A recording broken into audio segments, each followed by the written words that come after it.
मैं खुद के गलत होने से डरता हूँ। ये मैंने बिल्कुल अभी पता लगाया, खाली बैठे बैठे। अब खाली मैं सिर्फ बाहर से हूँ, अंदर से मैं बहुत भरा हुआ हूँ, बहुत ही ज़्यादा। पर खाली बैठा हूँ, एकदम खाली। तो हाँ, मैं खुद के गलत होने से डरता हूँ शायद। और हम कितना भी सोच समझ कर किसी भी नतीजे पे पहुंचे, वो एक डरे हुए इंसान का ही नतीजा होगा। मेरे साथ ऐसा होता है, आपके साथ पता नहीं। पर डरा हुआ आदमी तो नतीजे तक पहुंच ही नहीं पाता। वो डर कर, सहम कर रुक जाता है। मैं बहुत देर से यहीं बैठा हूँ, खाली, भरा हुआ खाली।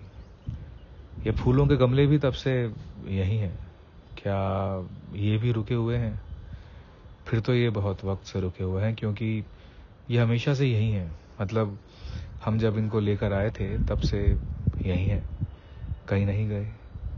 मैं ही इनको इधर उधर करता रहता हूँ, हवा, पानी, सूरज का बहाव बदलने के लिए, ये सोचकर कि इनका भी मन लगा रहेगा। वरना इनका तो कोई मन ही नहीं है आगे या पीछे जाने का।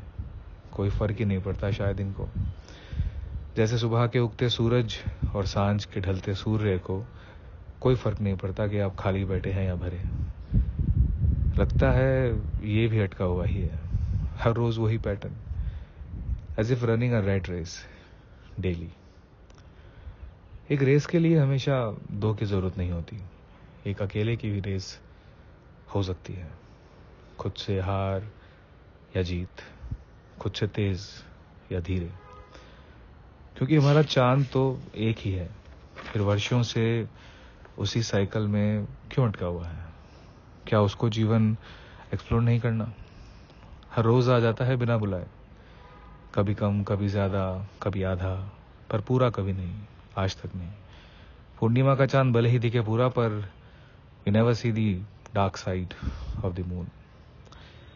पर सुंदर लगता है। और ये तो मैं भरा हुआ, खाली बैठे हुए अपने नजरिए से इसे अधूरा बता रहा हूँ। खुद में तो ये हमेशा पूरा ही होता है।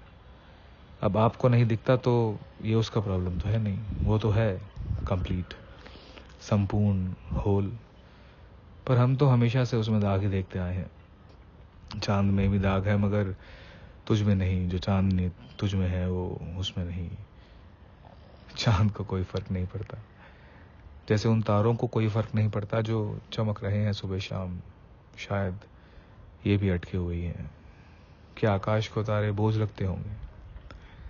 फिर तो वो मार्स, वीनस से दब ही जाता होगा। नहीं नहीं, तारे बोझ कैसे हो सकते हैं? वो तो नकाशी है कारीगर की।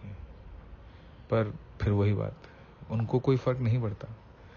जैसे उड़ते पक्षियों को, उस टेढ़े मेढ़े बेडोल बादल को, बारिश को, चेहरे पर छूती बूंदों की चादर को, मेरे इस चाय के खाली कप को क्या फर्क पड़ता है? मैं खाली बैठा हूं या भरा, मैं बैठा भी हूं या नहीं, मैं ही उसे रोज भर कर खाली करता रहता हूं, बिल्कुल मन की तरह, जो रोज ही भर जाता है, फिर खाली होता है, शांत होता है, रुकता है, डरता है। रुका हुआ कैलाश क्या अटका हुआ है? नहीं, मेरा दूध वाला कैलाश नाथ नहीं, कैलाश पर्वत या कोई भी पहाड़ ले लो चलो, वो भी तो कब से वही है। क्या वो भी डर कर, सहम कर रुक गए हैं अपने जीवन रास्ते में, या कहीं से चल कर आए हैं और कुछ देर आराम कर रहे हैं? जाना होगा कहीं, पता नहीं।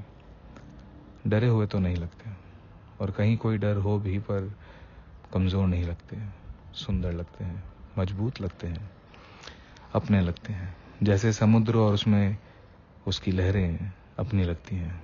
अब देखो, यहां भी बांट दिया, समुद्र की लहरें, सूरज की किरणें, चांद की चांदनी, पेड़ों के पत्ते।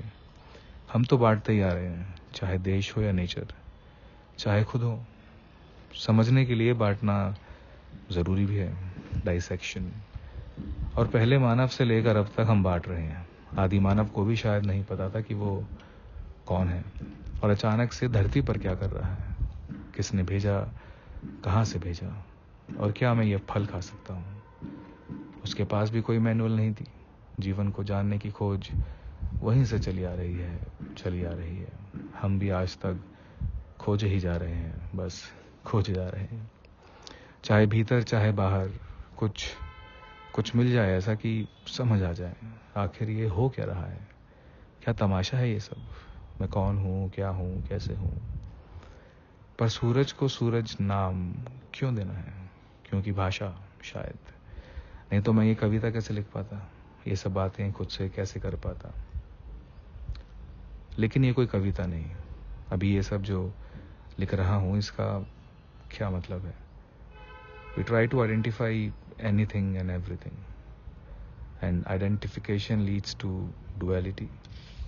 एक देखने वाला और दूसरा वो जो हम आइडेंटिफाई करते हैं। और ये कुछ ऐसा है जैसे कैसा भी नहीं। मैं डरता हूँ शायद कि मैं गलत हो जाऊंगा, पर सही क्या गलत से अलग है। माउंटेन ड्यू पीना पड़ेगा।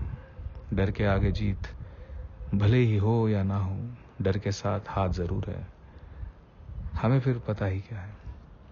ओशो बोलते हैं मन शेख चिल्ली है। सही बात है। खाली बैठे बैठे कितने पन्ने भर डाले इस शेख चिल्ली ने और सॉल्व कुछ नहीं हुआ। पर मैं तो यही सोचता हूँ कि सॉल्व आखिर करना क्या है। इसलिए ये सवाल छोड़कर इमीडिएट नीड्स पे फोकस करना चाहिए शायद, शांति से, खाली बैठकर, बाहर से भी खाली, भीतर से भी खाली।